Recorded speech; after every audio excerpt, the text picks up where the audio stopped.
People, welcome to a new video of Tita tutorial, and we gonna comment in a Word document. So if you have to review something, you can leave comments for the one who need to change things. It's more for teachers or students, but well, it's for everyone, of course. But first, if you want to thank me, hit the subscribe button, and that's the biggest thank you you can give me if you think this is helpful. Well, we go start with the tutorial, and you simply go for, well, you are in home, of course, if you start a new document and you go to insert, because we go insert some comments.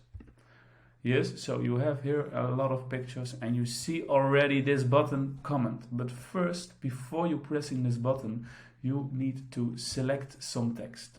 Yes, so if I have my document over here and well, give me it's written wrong, for example, you can comment on this section.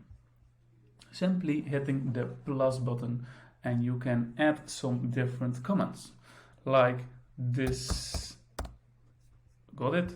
This is wrong. Well, capital letters, that's not necessary, but change it to ... Yes, so, and then you can start like a conversation, and if you are saving this document, you can save the comments as well. So it's automatically saved when you save the document.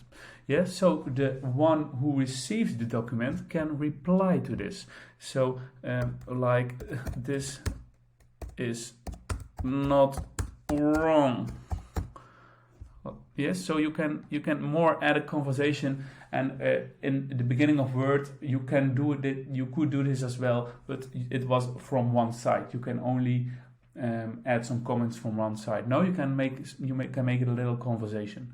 Yes, so that's it. Hope you think this was helpful, and once again, please thank me to hit the subscribe button. See you in the next video. Thank you. Bye bye.